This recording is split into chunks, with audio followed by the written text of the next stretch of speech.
Welcome to episode number 61 of the Road to Cinema podcast, featuring editor Jonathon Braun.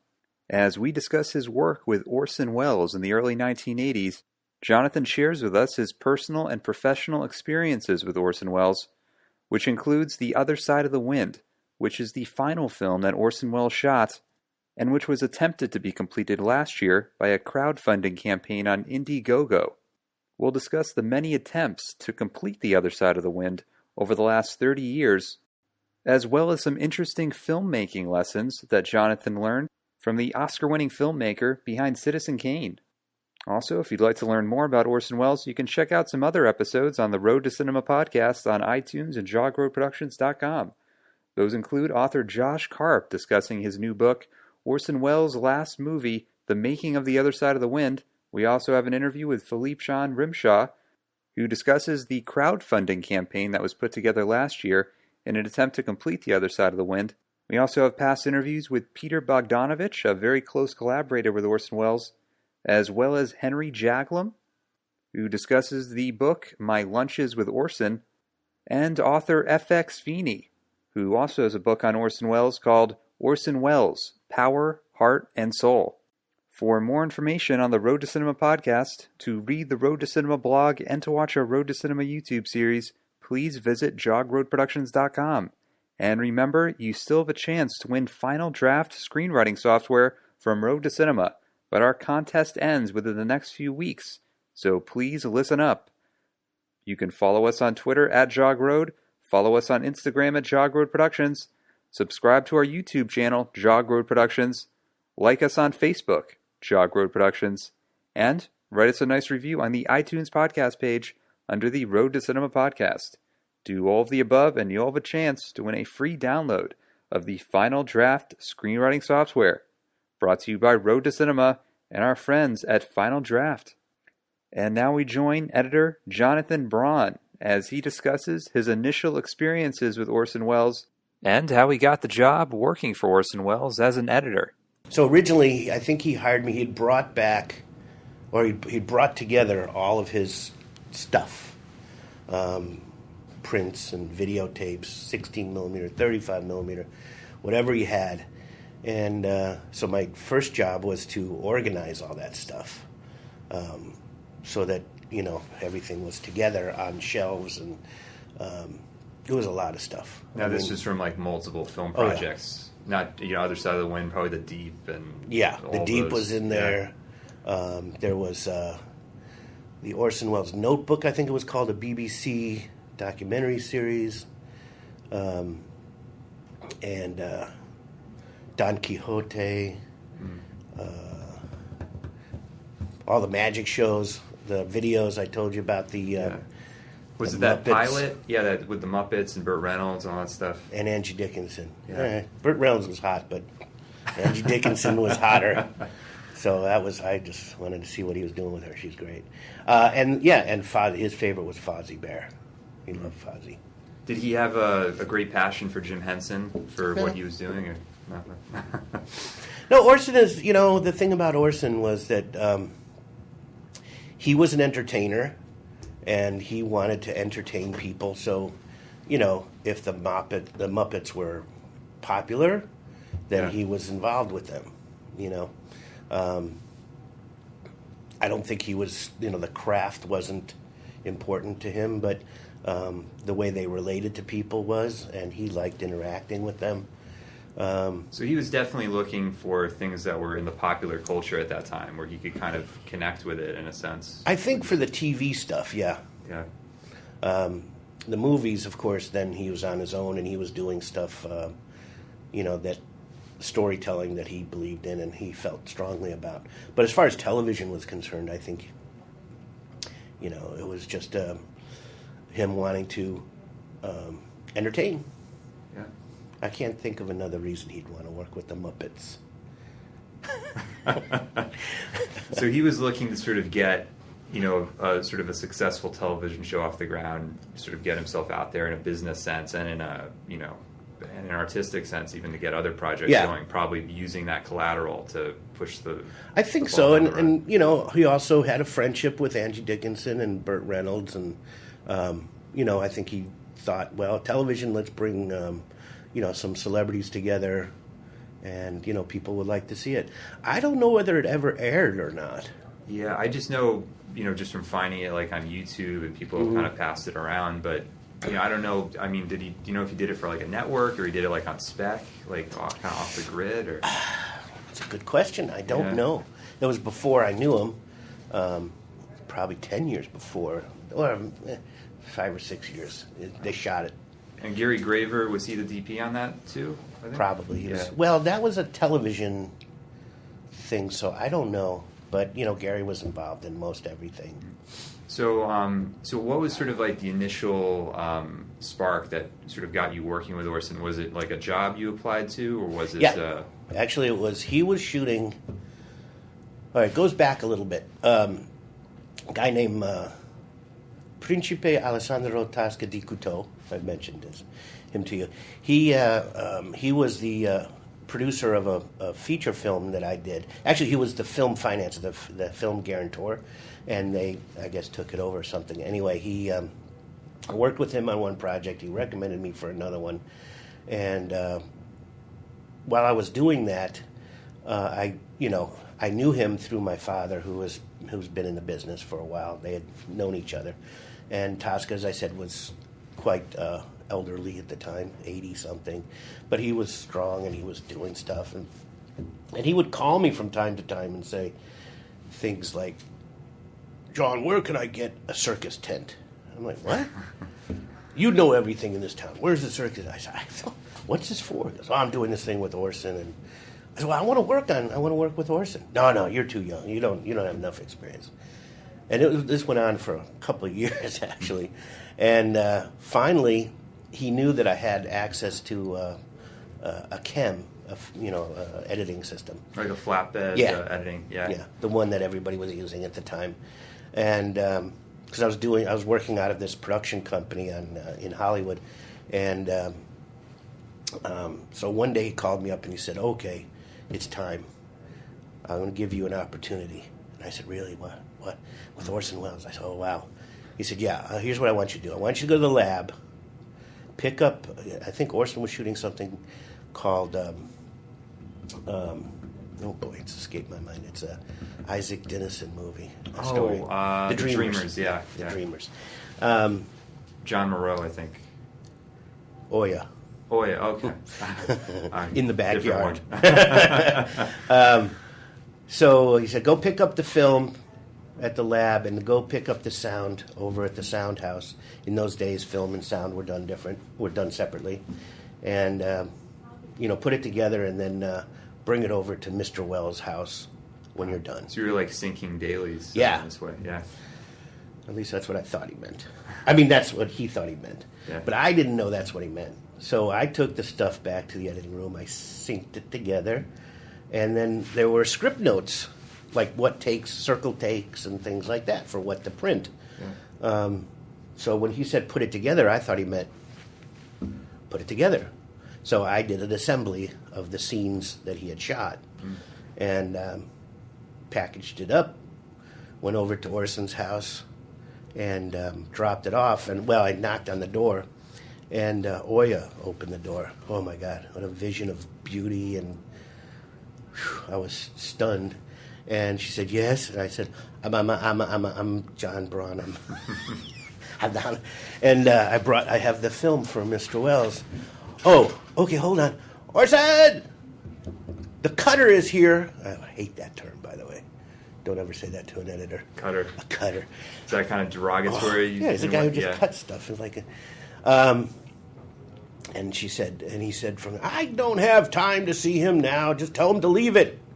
I just don't have time." I said, and she looked at me kind of with a little grin, and I said, "Okay, here you go." And I left it with her. Went back to the editing room and didn't really think more about it. And I was working on some other things. And then late that afternoon, I got a call from Tasca. "John Braun, what did you do?" I said, "What do you mean, what did I do?" What did you do to Mr. Welles' film?" I said, "Nothing. I put it together like you asked me to." "So you didn't put it together. You were supposed to just sync the dailies. You actually edited Mr. Welles' footage. Nobody does that." And I said, "Oh, well, I didn't know that." He said, no, you can expect a call from Mr. Welles this afternoon. And I was trembling, and sure enough, I went back to work and I kind of forgot about it again. And sure enough, about an hour or so later, I get a call from Orson, and he said, John Braun? I said, yes, Orson Welles here. See, my accent's pretty much the same for both. So I don't do good accents. Yes, Mr. Welles, I just wanted to apologize before you say anything. I have never in my entire... And I said, please, I didn't mean to... Because, this is the guy, Citizen Kane and Touch of Evil, which is one of my favorite movies. And I didn't mean to do anything. Well, in my entire career, I've never seen anything like this. And I said, well, I didn't mean to do anything wrong. I can put it back. If you just give it back to me, I'll put it all back together the way it was. Yeah. I've never seen anything put together in my absence. I said, please don't. And he said, that is done so well and so the way I would have done it. I said, what? He goes, it was fantastic. Please, if you... And he goes into this, plaintive thing. This he used to do. Please, if you have time, if you could just maybe stop in, if it's okay. I was like, I'll be right there. I go over there, and I talked to him, and he said, how did you know how to cut it? I said, well, it kind of didn't seem that difficult. It was just, you had the circle takes, I saw the script pages, and I just kind of went with what felt right, and the way I would have done it. And he said, well, it was exactly what I had in mind. So I want to work with you if you have time, if you please have some more. And I said, oh, sure. And that's how the whole thing started. So we started talking about some of the things he wanted to do. It wasn't full-time. In the beginning it was.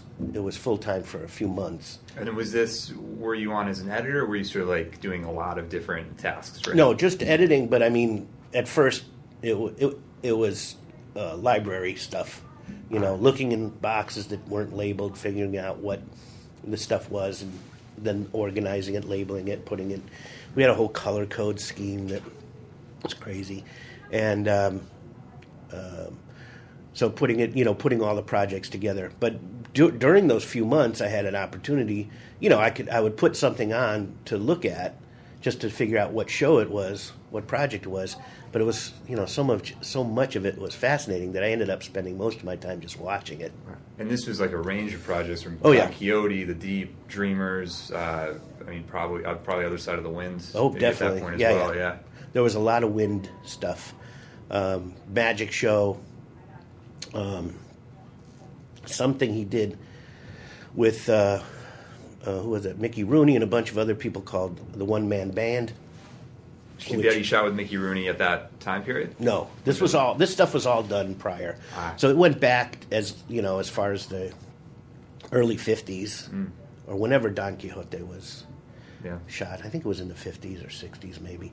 All the way up through most recent was the Magic Show. I think One Man Band looked like it was late 60s because it was in England and it was very mod and all that stuff. Yeah, and then different characters that he. I know that he was also, was he trying to make a documentary about making the trial? Because there was footage of him doing a Q&A at USC I found on YouTube where he just kind of talked about the trial. I don't remember that. The BBC series, Orson and, what was it called?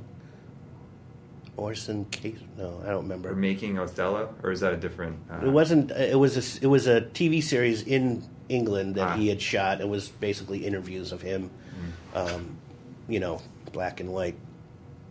I don't remember what it was called, but I got to know most, as much of the footage as I could, and so then during that time, Orson was not super healthy, and the house was kind of on a hill, and the garage that was converted into a studio was down some steps. At least a flight worth of steps, and so when you say studio, so he was shooting footage within the garage? No, it was a studio. Oh, for editing for office space. Yeah. So he didn't, he had a hard time coming down, so he didn't come down unless he had to or wanted to really badly. He never checked on me, so I can pretty much do what I want. Long lunches. Just joking. But So he would come down. So after a few months of me putting everything together, I would go, and every day at the end of the day, I'd go up and see him and talk to him and tell him what I found and things like that. And then after a few months, he said, "Well, I'd like to, let's start looking at some stuff." I don't remember what the very first thing was that we looked at, but he, from then on, it was always whatever he felt like that day. So it's like, let's put on Don Quixote, let's put on Wind, let's put on the Magic Show, whatever it was that he wanted to, mess around with that day. Yeah. And we'd spend a few hours together, and then he'd go back up. Or actually, there was a pool down there, so he would sometimes go in the pool. Was this on, it was like Laurel Stanley, Canyon, I read? Yeah. Or, 1717 Stanley. Right off of Hollywood Boulevard. And Tasca lived 2 blocks away. Wow. It's convenient. In a condo. Yeah. When you said that, sometimes Orson would say, "Hey, I want to look at Don Quixote. I want to look at, Other Side of the Wind. I want to look at, whatever the project was." So much Laura has been into kind of Orson not being able to finish films or this thing of like he gives up, but I don't think that was really the case. I mean, did you ever think that at all? Like, did you ever question sort of why didn't these films get completed, Sure. or what the circumstances were? Of course I did. I thought about that when I saw the footage and saw something like Don Quixote was practically finished. I mean, for all intents and purposes. It could have been released as is or as was, but he wanted to work on it. And so at the beginning I thought, well, it was either a combination. To me, it felt like either a combination of like he ran out of money, Yeah. or, being an armchair psychologist, he didn't want to finish him. But that's upon first blush. Yeah. And then after a while, after working with him, I realized he just takes. It took him a long time to get it where he wanted it, and he had he had ideas about how to do things. Even Don Quixote, which was so long ago, he still had ideas that he wanted to try. It wasn't like just messing around for messing around's sake. Editors know when people are coming in to mess around. We call it changes, but still the same. So you kind of know when somebody's just mucking around with it. But Orson wanted to do some substantial storytelling changes in it. And he wanted to revoice it, which was funny. He said, "Well, we just need this character, Pancho Sanchez." Is that no? That's a jazz musician. What is the assistant's name? He would say, "Well, and it was played by Akim Tamiroff." And he'd say, "Okay." And of course, Orson voiced whoever the actor was that played Don Quixote, and entirely. But Akim Tamiroff's voice was in there for the other guy. And so he said, "Well, we just need to change his voice, and I think he should say blah blah blah blah." I go, "Okay, but Orson, I don't know if he's still alive." He said, "Still alive? What difference does that make?" I said, "Well, how are you going to get him to come in and revoice?" He goes, "I'll do it. I can imitate his voice." So half of those lines in there that he's doing that you think are from Akim Tamiroff, that's me. And I said, "Really?" So he had all kinds of ideas on how to change things. So anyway, at first I thought, well, maybe, definitely he ran out of money because you could see that there was stuff that should have been finished. But then why didn't he finish things that were almost finished? And I thought, well, maybe he just, didn't want to. He just wanted to keep messing with it because, look, you can't be criticized about something that's not done and presentable. You can always say, "Hey, well, you didn't like it, but it's not finished." Yeah. But when working with him on all this stuff, I realized that he had an idea for everything in there, and he just didn't have the time and the resources to finish it. So it was a really sad situation that he got a reputation in Hollywood for not finishing any projects. But whenever it was a project that somebody hired him to do, or that was somebody else's money, he not only finished it, he finished it usually on budget or below and on schedule. But not when it was his own money, because then he didn't feel the rush to do it. He could do it any way he wanted. And he took his time, tried a lot of things. I told you the story. The one thing I learned from him was about, definitely try something. And he, it was really sad. And that's what killed The Cradle.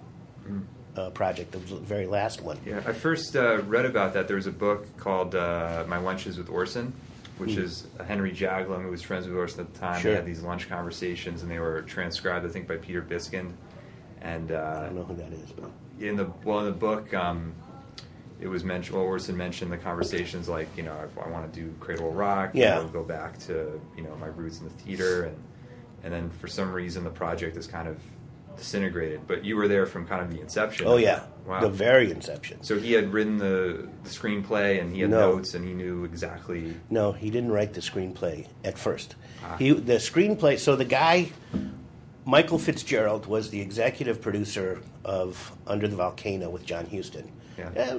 It met some critical and financial success, not tremendous. But Some Oscar, Albert Finney may have gotten nominated. yeah. So I mean, it was he was doing. It was the first film that this guy Michael Fitzgerald had done. So Ring Lardner Jr., who was quite a writer, wrote a script, and Michael Fitzgerald had gotten John Huston to direct it, and then John fell ill, and I don't remember exactly what it was, but he was going to go in for an operation. I remember that, and was very concerned because he had emphysema, and whether or not when he's under anyway. So he said, "Well, we got to go on this project." And John said, "I can't do it," but he said, "Why don't you get the guy who it's about, Orson Welles?" He goes, "Is he still?" Yeah. So John and Orson were old friends, and so he brought. Michael Fitzgerald came over, met with Orson. I wasn't there for that, of course, but I came up on one of my days, at the end of one of my days, and he showed me a script, and he said, "I want you to read this." I said, "Okay." "Oh, Ring Lardner Jr., I know that name." He says, "Oh, okay. Read it, and tomorrow let's talk about it." So I came in the next day, and he said, "What do you think?" I said, "Wow, it's quite a story, Orson. It's about you and about all this stuff and riding around in ambulances and getting this thing done and WPA and, going on strike and all this stuff. It's really fascinating." I said, "I didn't know that about you." He goes, "No, it's not a bad script." He said, "Well, what don't you like about it?" I said, "Well, to be honest, I'm sure he's got another draft coming, but then we went, just talked about some stuff. I don't even remember what." He goes, "Oh, okay. Well, in that case, read this one." And then he gave me another script, Cradle Will Rock, but it was written by Orson, rewritten by Orson. So I went home and read that one and came back the next day. And, of course, I said it was fantastic. I wanted the job. But also, it was better. It was definitely better. And he had some insights because he was there. He lived it. So those little touches, like the relationship between him and his ex-wife, and with John Houseman and some of the other people, it was more fleshed out. So the plots was still the same, but the character and the story between the characters was more fleshed out, and so therefore more interesting. So we took off from there, and Tasca started doing budgets, breakdowns, and there was someone financing the project. Michael Fitzgerald. Oh yeah, yeah, fully. Okay. Yeah, no, not fully. He was. Oh, he was getting money from different sources. Executive producers basically are, they go around getting people to put in money because if they don't, they never put in their own money. That's like rule number one. But this wasn't like no studio was attached to it. No Hollywood studio, Paramount, Universal, Disney. No, not at that time. Not that I was aware of. But he was, he had arranged financing and not a huge budget. A few million. I mean, in those days, Stephen, then it was considered pretty low budget. But Tasca had a flair for doing things on the cheap. He actually fired somebody for buying. What was it? That's a story, but he used to tell me these stories. Also, it was one of those penny wise, pound foolish kind of things where he fired somebody for buying something cheap or something not cheap enough. I mean, and he used to tell me too of when I later became a producer for a while, and he said, "John, the first thing you do as a producer, as soon as you get on set, fire somebody." I said, "What do you mean? That's terrible." He goes, "There's always somebody who's screwing around, but fire him and make sure it's in front of everybody. Then you get the power. You show you have, but that person will deserve it. Don't just pick anybody. There's always somebody." That was not good advice. No. But it was okay. I understood where it was coming from. So, then, so things, met with Rupert Everett. And he was going to play Orson. Yes. Wow. Amy Irving was set to play his wife. Sad thing was that she was married to Steven Spielberg at the time. And Steven had just bought a Rosebud. Yeah, I heard about that. He bought the actual sled. Yeah.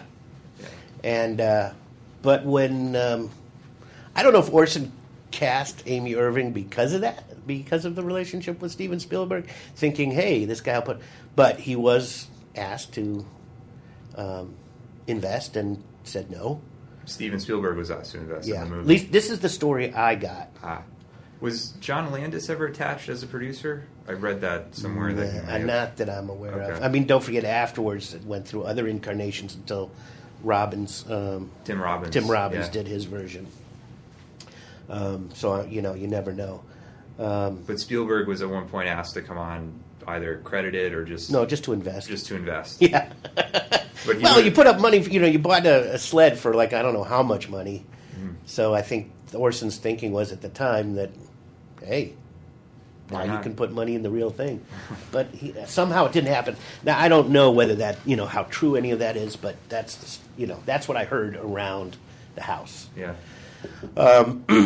So but it did get pretty far, and it looked like they finally got the funding, and we had actually, Tasca, being Italian and knowing the Italian ins and outs of Italian filmmaking, knew who to pay off over at at Cinecittà, the studios, and because there was a bit of a way of doing things there, and the sets were being designed. Orson was designing sets. As a matter of fact, he needed somebody to build models of the sets, and my stepmother at the time was doing that at Otis Art Institute, whatever it's called, and so she came in and built some sets out of little foam core, little models. Wow. And so Orson could play with it. And, I remember tickets were even, if not bought, were being bought, because I remember arguing with Tasca that I shouldn't go steerage. So you guys were ready to fly to Rome. Yeah. It was gone. We were ready to go. So was the plan to shoot interiors in Rome and then exteriors in New York? Was that yeah. Okay. Mm-hmm. No, actually, no. Definitely all the interiors, which is the majority of the story, was in Cinecittà in Rome. I don't remember. They were talking about how difficult it would be to shoot in New York because of how much it had changed, since the 30s, and that they were looking for places in Italy that might look like New York of the 30s. Well, that's true because Martin Scorsese, he did Gangs of New York. He shot all the exteriors in Rome, so that actually that's makes probably sense. What. Yeah. We editors don't really just give us the footage. How you get the footage doesn't matter. But anyway, so we were ready to go, and then like I told you before, I still haven't seen the clip that's on YouTube or on streaming. Orson went to do. I don't know what happened first, but the story goes, at least what I heard, was that one of the major investors, was at a party bragging about financing Orson's next movie. How much of it, I don't know. And, people are, oh, wow. But somebody said, are you crazy? Put money in an Orson Welles film, it'll never go. You're going to lose everything. He never finishes things. He never gets it done.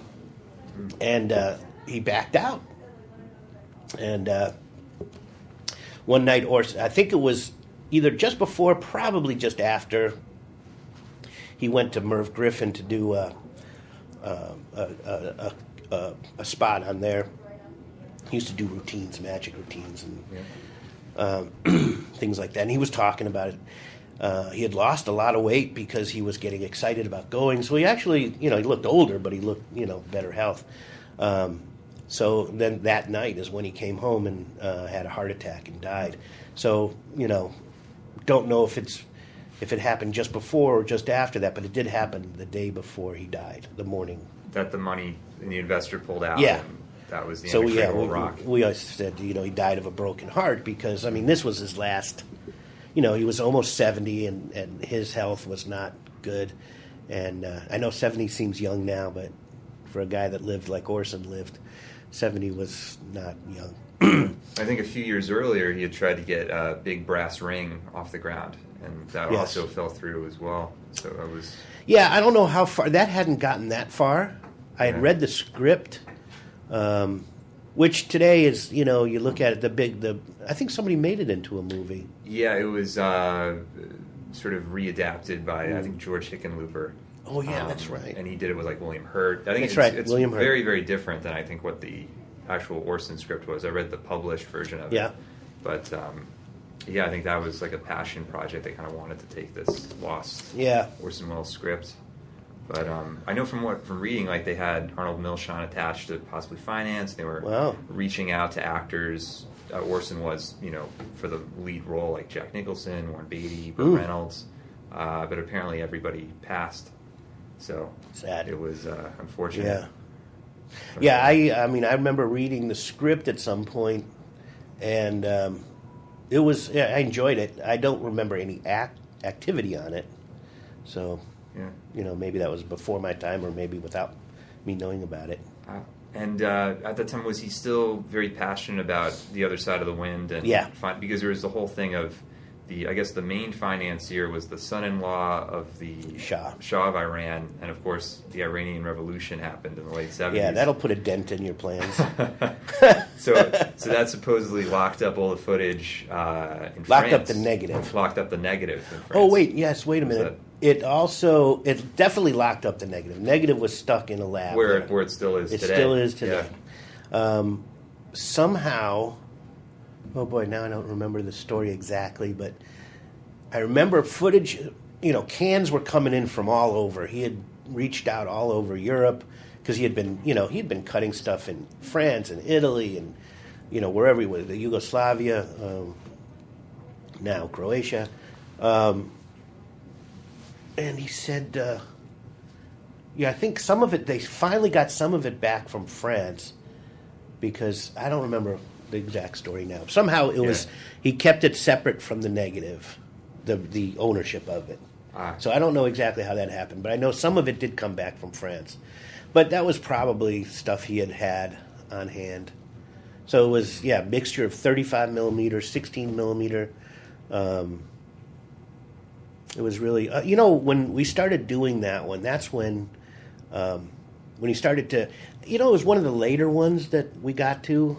Now that I think about it, because there was the Dreamers and there was the Magic Show and all these, which had but whenever we got around to Wind, he sort of was a little hesitant. But then he finally, we started putting some up and watching stuff. And there was a lot of stuff that was already cut, but since it was in 1635 and all these different formats, we were renting an editing machine at the time. And he said, I remember he called me up to his house and said, I'm going to buy one from Italy called the Prevost. Wind was shot on all these different formats. Some 16 millimeter original that would later be blown up to 35, some on 35, whatever Orson had the money for. So this was, from what I understand, the film it's Jay Caniford's birthday party. That's one main part of it, and then periodically through the film, it cuts to this kind of artsy Michelangelo Antonioni parody that Jay Caniford is working on, and that's shot a completely different way. So you have sort of two contrasting styles. So the movie within the movie was 35. From what I read, is it like all 1:3:3:1 aspect ratio, or is that? Boy, I don't remember. Yeah, I don't remember. But the point of the movie, as I'm sure you know, is that Hannaford's getting to the end of his life, and the industry's changing, and both from storytelling point of view and from celebrity point of view, just everything about Hollywood was changing. So the fact that the birthday parties were shot in 16 millimeter, which was, of course, 1:3:3. Whether the color stuff, for some reason, I think the color stuff was shot in widescreen. Yeah. Widescreen in those days being just 1:8:5 or 16:9 now, not CinemaScope widescreen. And in color. And Oya, she was in it. and she was naked. Yeah, there was a scene that was released maybe a few years ago, like where she's like in a car and it's raining. And she has sex with the young lead actor in the car in the rain. And that's all from the movie within the movie. Yeah. Those characters didn't exist in the other world. The other world was the paparazzi, was the all the hangers-on. I mean, the whole point of the party was that there was a relationship. I mean, and I don't know how deeply Orson wanted to end up getting into this whole kind of. This was, let me make sure, pre-Roman Polanski. But there's a little bit of a within the birthday party pedophilia undertone going on. Really? Yeah, Not that young, but young enough. You know what I mean? I wasn't aware. Just from reading stuff, I didn't know that was even any dynamic in the film. It's in the script. Is it? It's not with Jake Hannaford and the male lead actor. No, it's a young girl. Okay, it's male female dynamic. Yeah. Okay, but it's a young girl. Nothing actually happened, but there was inferred that something. And he was trying. Yeah, I mean, there was by today's standards, it would have been considered. Well, the pedophilia part was definitely by today's standards. Now, I don't know, in the script she was underage. I don't know if in the movie she was underage. But she was definitely, a young girl, teenage, probably late teenage. But, in those days, again, 70s, early 70s,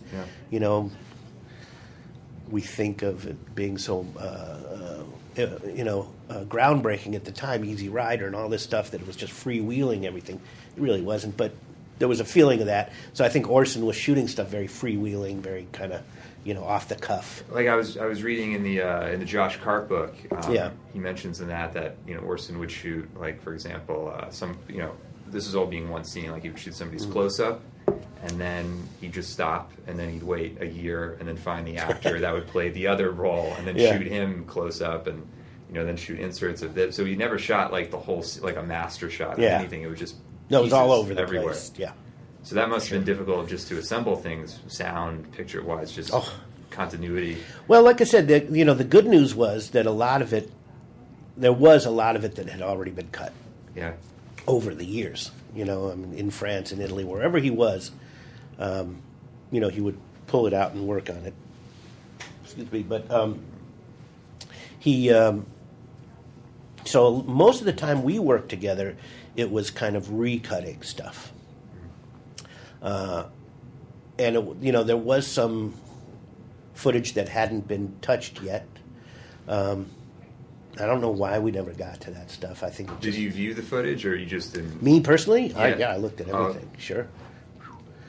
Yeah. No. And this was just stuff that he just hadn't gotten around to editing. Yeah. Or whatever. Not all that important. Some of it was, and I think Gary may have edited some of it. Yeah. And put it in that 45-minute demo reel. That's Gary Graver, the DP of the film, and and then they had the screening, FX Feeney, but this was in the 80s, late 80s.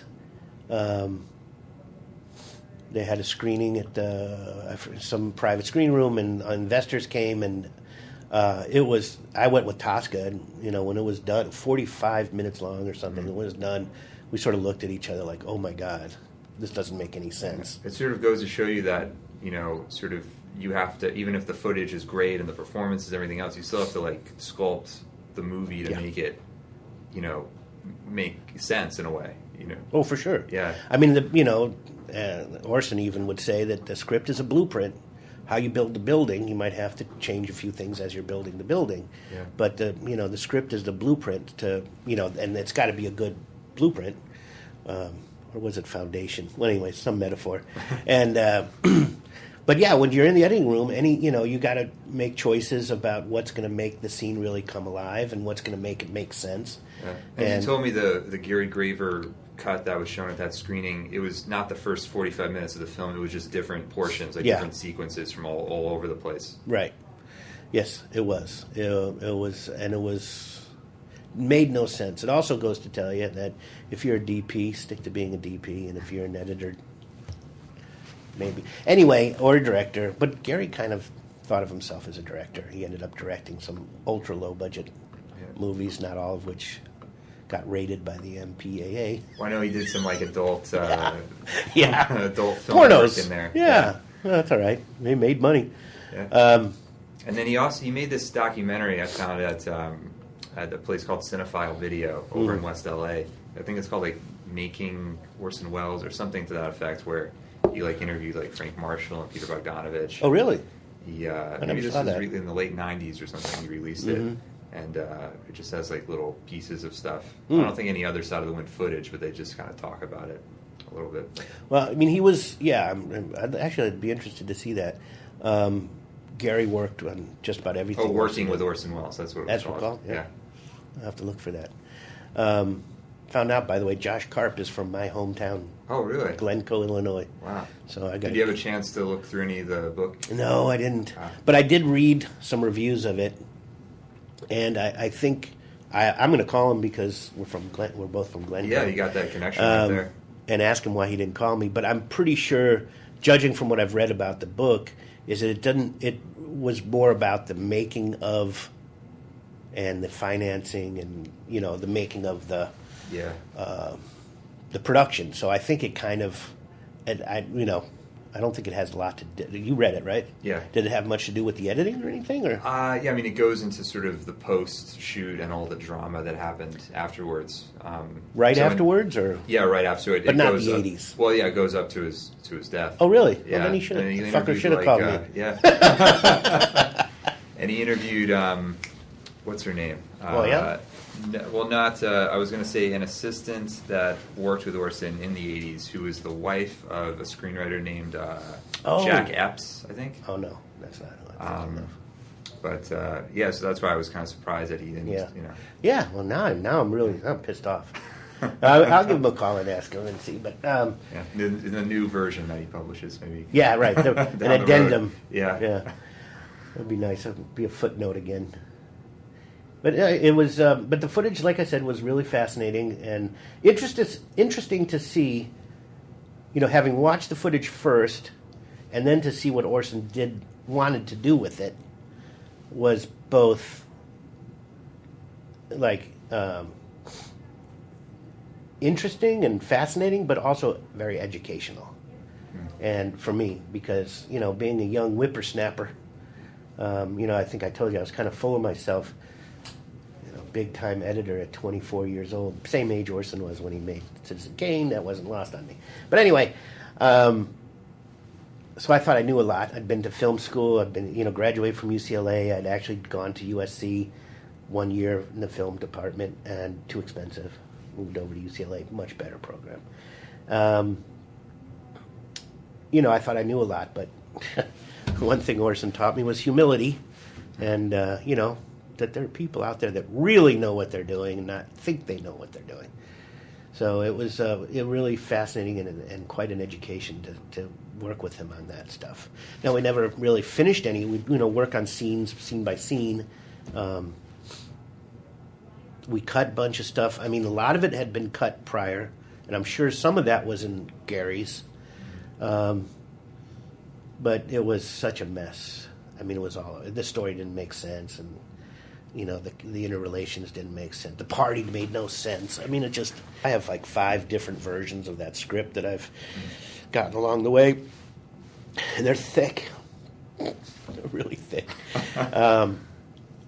So it's sort of 5 different drafts. Yes. That he went through. Yeah. Some, major changes, not many. So yeah. Did it make more sense in the script than it did in the footage that you looked at? I think the script, again, was the basis for what Orson was doing. I think he had a lot of it in his head. Yeah. And I think, like you said, he would shoot some of it now, and then a few years later he'd shoot some others. So, the cuts that we worked on, they made sense, and he would make them smoother, and they would make more sense. But, it was like a jigsaw puzzle with islands of pieces that have been put together. Yeah. You know what I mean? Like maybe 20 pieces went together here. Oh, that's a sun right there with the clouds.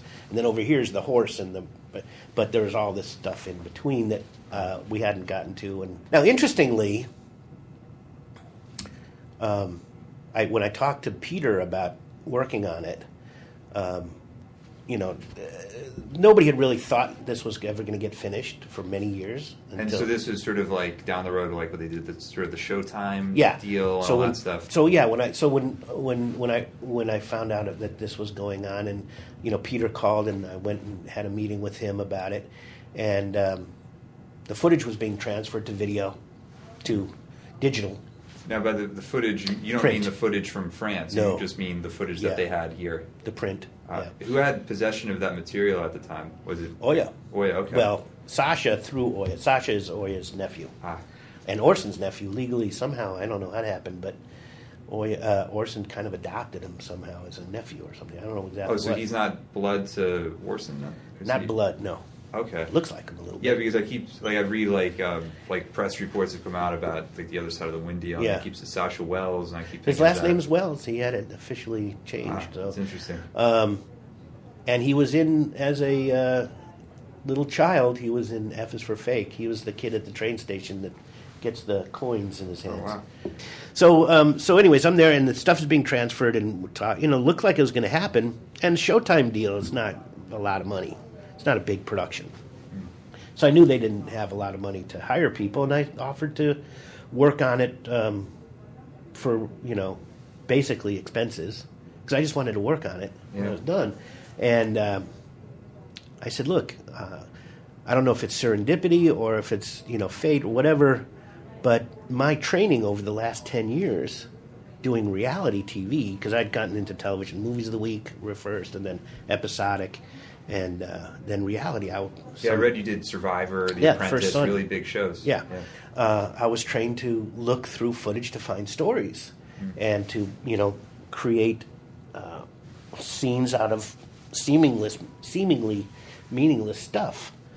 So it was kind of like a perfect training for doing this. Other side of the wind now, because I have a lot more confidence in my ability to go through things unattended, looking for stories, looking for pieces that might fit here and there. Where before that it was always by the script. And I told that to Peter, and he was like, you're absolutely right. Now, I also have the history of knowing all the footage and the history of reading all the different drafts, so I kind of have, Very intimate knowledge of what the film is. Yeah. So at that time, he said, I definitely want to work with you. And I said, sure. That never happened. And for various reasons, I think there was a shakeup at Showtime and other things. Money, they never agreed on money. Was the intention as well to put together footage and then also go back to the actual negative footage in France and figure out ways to get that? Yeah. Well, they thought they had it. Because, even then, I think somebody had died, the original guy. Oh, Bouger? No, he didn't die. He, I don't know if he died or whatever, but what the hell was his name? You're right. He had freed it up. He had given up his rights to it. In France, there are two rights you have. Rights of ownership, like in the United States, it's like he who has, what is it? What's that expression? Possession is 9/10 of the law. Yeah. So if you have it, it's like 9/10 yours. In France, it's not. It's like 50-50 with. There's like the artist rights or something. Artist rights. Droit. I can't remember the opposite of gauche. Anyway, yes, the rights of the artist implied. So if you make something, whether or not you've signed anything, whether or not you've given anything away, if you're the artist, you still own a portion of the I think half, and then the other, and so that's the problem. So Bougerie. Bougerie, I think he's brought up a lot in the card book, the whole history of him and that situation, and it also goes into the Showtime deal as well. Oh, it does? Yeah, that's another thing why I was wondering why you weren't mentioning that. Well, editors, we never get our due. On the Showtime deal, I was curious, so over the years from the time Orson died in 85 up to that Showtime deal, I mean, was it just very difficult in terms of finding places where the other side of the wind could be completed, or it was the tech? Yeah, the blocking point was that negative was tied up in France, and would not. Bougerie wanted a lot of money, more than Oya wanted, which surprising. Because, believe me, I actually tried to help get it made. I mean, my dad tried to help find financing, and there was this other German guy that I knew who had done a lot of movies in German. My dad and he had worked together on Marlene Dietrich, a documentary called Marlene. It's such a great documentary. Yeah, I isn't saw that it great? on Netflix recently. I've never seen anything because she refused to go on camera, so they found this really unique way of shooting around it. Max Schell, Yeah, great It was film. fascinating. Yeah. So it was nominated for Academy Award, and my dad was the executive producer, and with this German guy who I became friends with. So I tried to get him. And everybody was interested, but as soon as they found out that the negative was locked away in France and would have to have Bougerie's, he'd have to be satisfied financially as well as Oya, and they never met. And so they never, financially, they never, their desires were never met. So it just kind of, languished for years. And then Bougerie died, or something happened, and somebody else got a hold of it. They were more interested in getting some money rather than no money. So I think Showtime bought them out. I'm pretty sure. But then they went to Oya thinking, Oya will do the same thing. No, I said, no. My price goes up now. And now I'm the only person you need. So, and then time had gone by. So, so they had to try to find her money. So they, got options. Showtime had bought some options. In the meantime, they were looking at the footage to see if anything could be done. That's when Peter was called in. That's when I went to meet with Peter, and we were supposed to start working together, and then the deal fell through. There was a shakeup at Showtime. There was... I had actually suggested an idea to them about maybe doing a film about the making of the film. Like a documentary. Yeah, of the editing of the film. Would start with going into the vaults, because they had kept them in these old vaults in Hollywood, creaking doors, kind of air conditioned, but still really old, kind of vaults. And then, going to France and being there when they got the negative out, and then coming to the editing room and, doing... that would be a great companion piece, and you watch that in conjunction with the film. And, I thought so. Yeah. Showtime didn't think so. Maybe they just didn't want to put up the money. I think they were still that. But that's why I said, it's like, think about it. Even if the movie can't be put together, you still have a documentary. Yeah. I just really want to see it get done. I'd love to be a part of it. But when this started coming up, I had heard about it, and I guess this guy Philip had been talking to them for a while and trying to get things done, but he would be like, well, just give me the footage and so I can make a reel, and then I'll get the money to pay you. And they're like, no, it doesn't work. We can't do that. How do we know? That's what you heard through Oya. Yeah. Yeah. And they would say no, so he tried this, he tried that, then he said he had this, he said he had that. And, who knows? If he could do it, it would be great. But I think that old thing about Orson being unreliable, and that, I think that still haunts him to this day. And it's a shame because, and what's really interesting about it, and then obviously you've seen, did you see the 45-minute version? I wish. Have you seen any of it? You've seen some clips. All I've seen is what was on YouTube, which is, so I can tell you exactly the birthday what I've party. Seen because I'm fascinated by this. The birthday party, not the birthday party, actually the scene where it's like a soundstage, and it's Peter Bogdanovich, John Huston, and they're being interviewed by Susan Strasberg. Yeah. And it maybe goes on, and it's all these other press people. Maybe it goes on for a couple minutes. Yeah. And then the other scene is in the car. We talked about earlier, Oya, just sort of a sex scene. And then it's gorgeous. There's another one, Henry Jaglom and Paul Mazursky. They're having an argument. And then the last one would be Dennis Hopper just talking. I think it was actually intercut with the Jaglom Mazursky footage. Sort of, Jaglom and Mazursky are debating about film, about in a very their pretentious styles. Way. Yeah, in a very pretentious way. And then Dennis Hopper is interspliced in there, talking in his own, in his own world. That's all I've seen. I mean, I wish I've seen more. But remember, that was right after Easy Rider, so Orson was showing anyway. So how much of the film have you seen in terms of material? I mean, have you seen Time-wise, well, I hours saw and that. hours, or Obviously I saw that 45-minute thing, but I've also seen other. I'm trying to remember. There's a. Who else was in the movie? Edmund O'Brien, who's I don't know if you one of my favorite films, DOA. Yeah, he was the DOA guy. He's in there. He's kind of trashed a little bit, but he's older. And anyway, there's a scene on a bus between him and Susan. Susan Strasberg. Yeah. Where they're a daytime scene where they're driving out of a studio or something. They're having a conversation again about what was it? About the different kinds of Hollywood and what's really important. There's a scene in the projection room where the studio head is watching some of the assembled footage, and Houston's gopher is there trying to this is great, wait until you see this is perfect. Well, that may not be exactly what he had in mind, and well, that's good. And it was a funny scene. There's the Century City scene with Oya and the kid on a motorcycle. Yeah. No dialogue, as I recall. Yeah, I read about that in the Cart book. It's sort of this big wide shot, and it's just kind of many different wide shots, but yeah. And intersecting lines, visually stunning.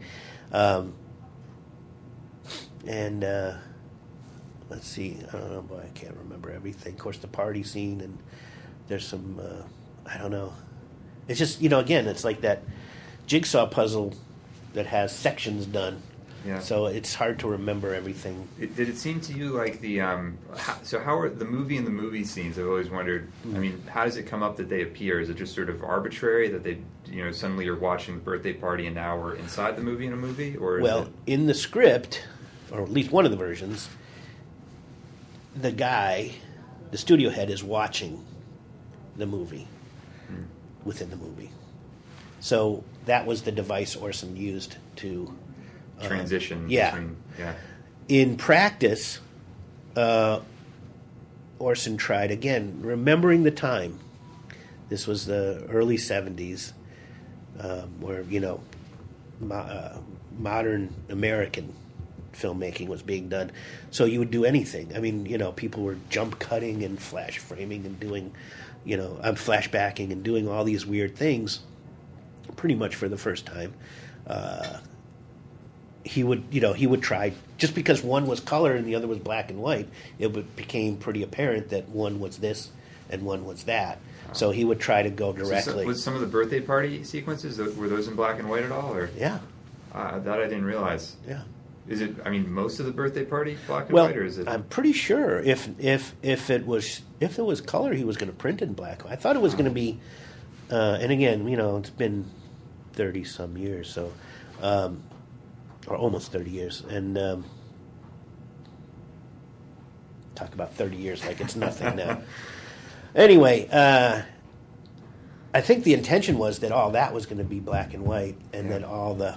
Now, it could be just a print. Maybe that was my idea. Maybe you only got a black and white print of it. But I'm pretty sure that, like I said, that stuff was shot in 35, the movie within the movie. Was shot 35. It was beautiful and very nicely lit. And the black and white stuff, the party and all the stuff going on there, was pretty verite, fairly... And there was even things of, people attending the party had cameras, and you're sort of seeing things POV. I read about that in the Cart book. That was part of that structure, too. Yeah, and then Orson had an idea that they also had the still cameras, and that he was going to... Again, Orson, very pragmatic.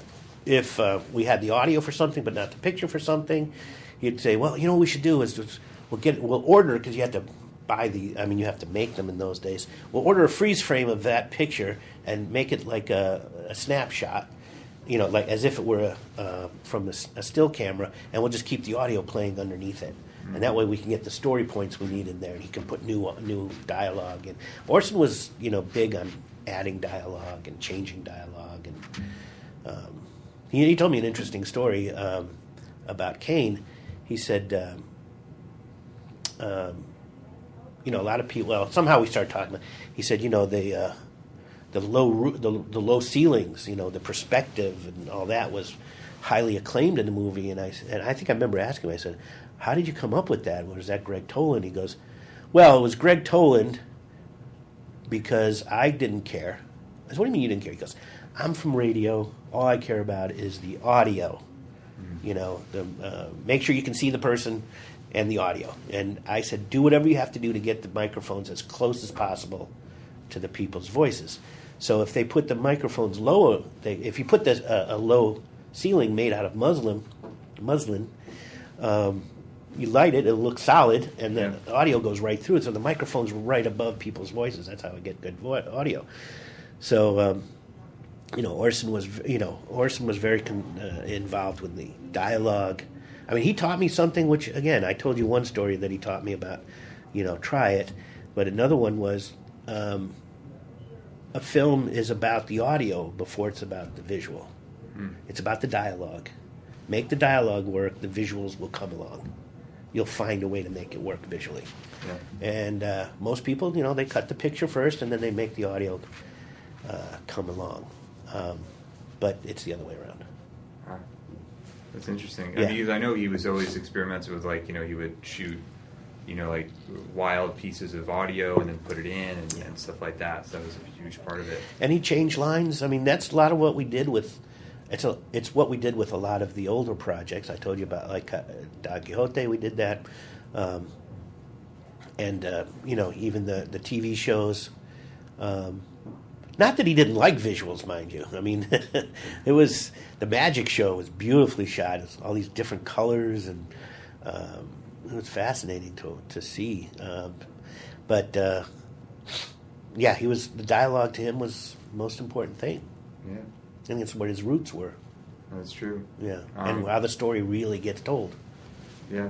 I was curious too. I mean, I've read so many articles recently about sort of Oya. I don't know how much you can get into this, but Oya Kadar is kind of holding back the current deal, and all this kind of lore of her sabotaging deals.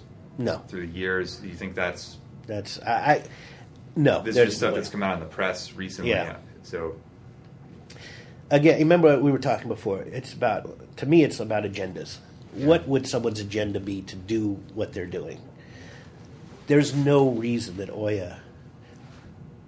Okay, Oya's not going to like me saying this. But that's okay. This is on the record. Okay. Oya won't like this, but she sold most of the stuff that Orson left her. The brass ring, the Cradle of Rock, somehow they got, something. I think The Deep as well. That was turned into a movie with Nicole Kidman. Yeah. Deep Calm, I believe it was called. Yeah. Oh, is that it? Yeah, I read that recently. I didn't know that.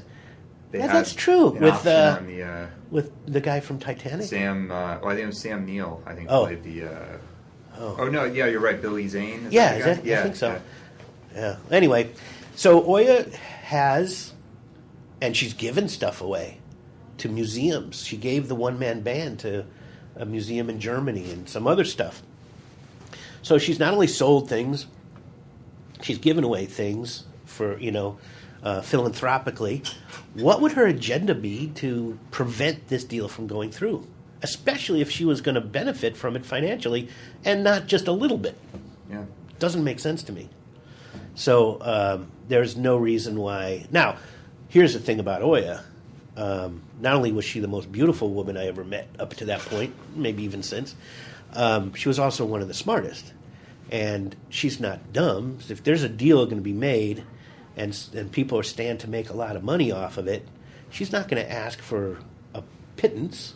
Or I'm sorry, she's not going to be satisfied with a pittance. So if she wants X amount of money and they come back and say we can only pay you a tenth of that, she'll say no. I'd rather just not be done.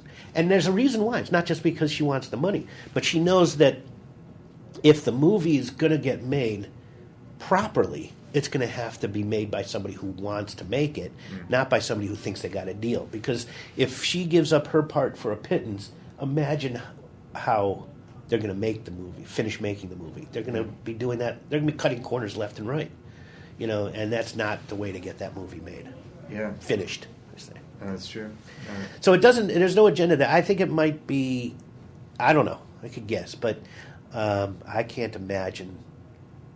No, and I know that over the years, look, I talked to her about it, even in the mid-'90s. I think I told you I was trying to do something with my dad and this German guy, and she met with us a few times, and she was not difficult to deal with.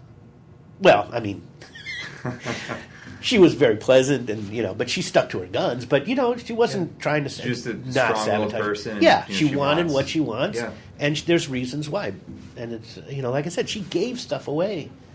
Yeah, I mean, I asked that just because so many articles and press things in the last few months, people just kind of throwing her under the bus, saying she's holding back on the deal. It's the easy way to do it. All this kind of stuff, but I mean, there's so many different reasons. Like I said, there's I think it's a very There's so many layers to this situation. Everybody has emotional stakes, financial stakes, and and that's what my dad wasn't able to deal with, that aspect of it. And he said, it just, I don't have the time to deal with it, and it just the chances are going to be very. And of course, in those days, that getting the negative out of France was really difficult. And it's just, the main thing is to try to get it done. Yeah. But I'm glad that Beatrice is on board with it, because it will certainly not hurt to help get it done. Are you optimistic at this point that it could happen in a way? I'm a positive person. Yeah. Definitely a positive person. I like to think on the bright side. I hope it can get done. I don't know what it'll take. It just seems strange to me that it would take anything. That it would be difficult in any way to get it done. I just don't understand why people aren't lining up to get involved in it. Yeah, no, I found that. I mean, even hearing about the crowdfunding campaign last year, I was puzzled. Like, why couldn't they? Yeah. I mean, it's just I don't know. I mean, it's. I think like you said earlier, I think Orson's ghost is being haunted by this reputation, which was undeserved. Yeah. That he can't finish something, and he can't get anything done. But I don't know. But he's not, his part is done. He did his part. Yeah. I think fortunately this month, Chimes at Midnight was finally released, which is incredible. Yeah. So, Tasca's in that. Ah. If you want to see what he looked like. This was, what was it, mid-60s or something? Yeah, around that, yeah. Yeah, he plays a bishop or something.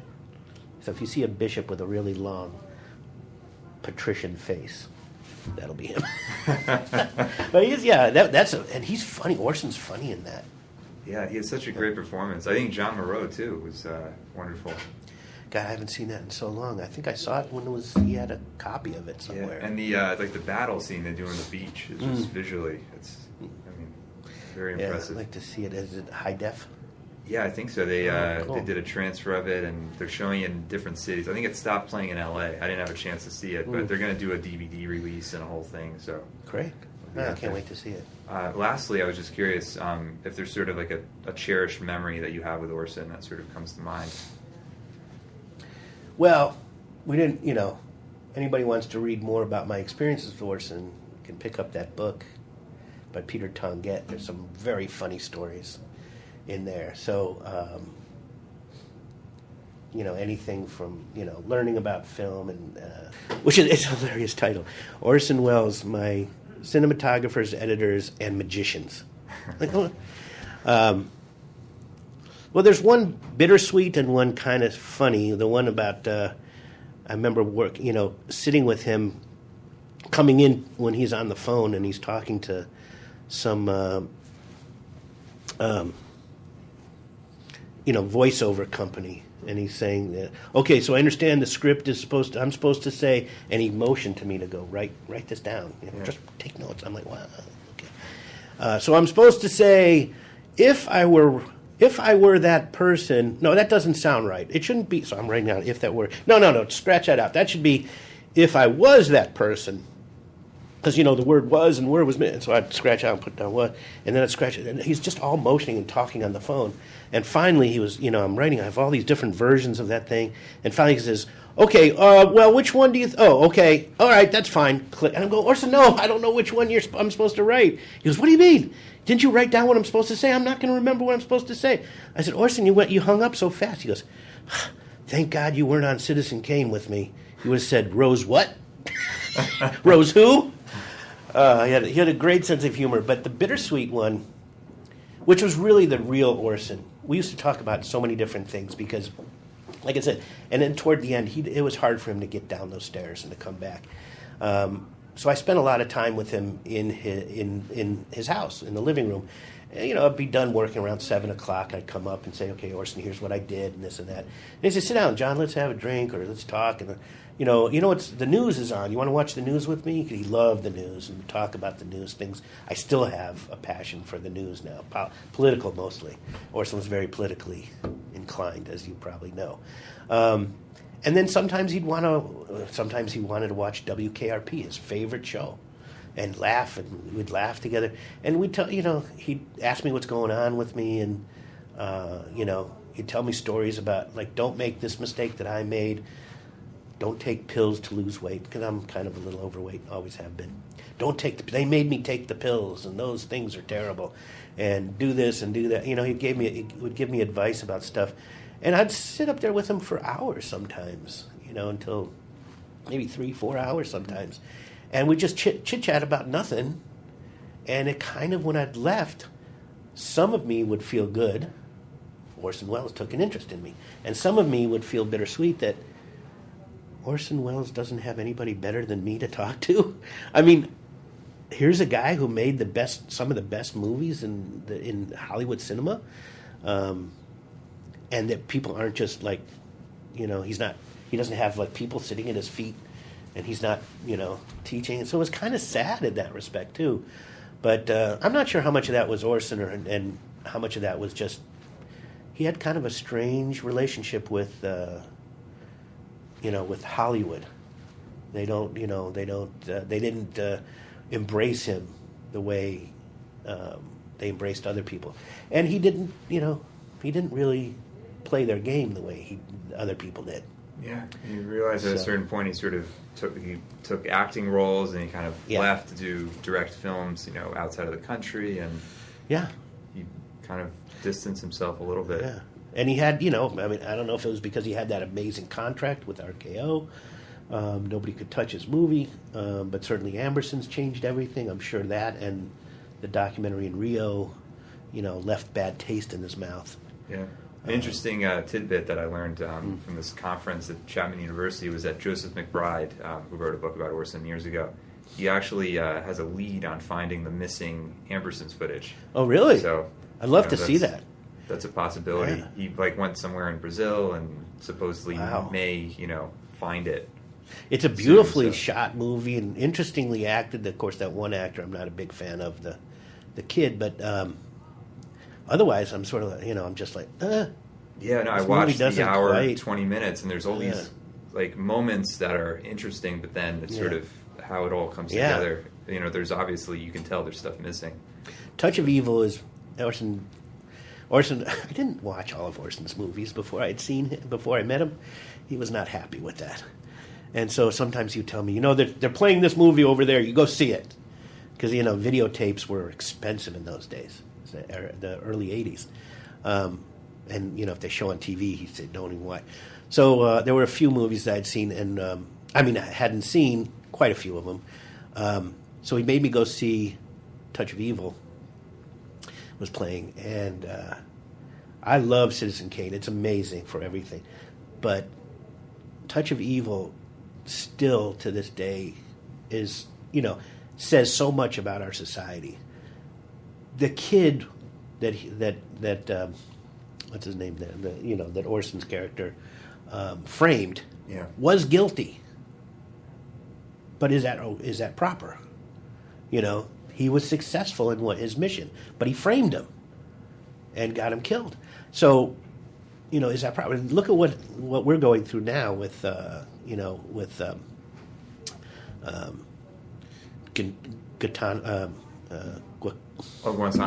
Yeah. Thank you. With Gitmo and our, what we've gone through, morally with these wars, is the means important or just the ends?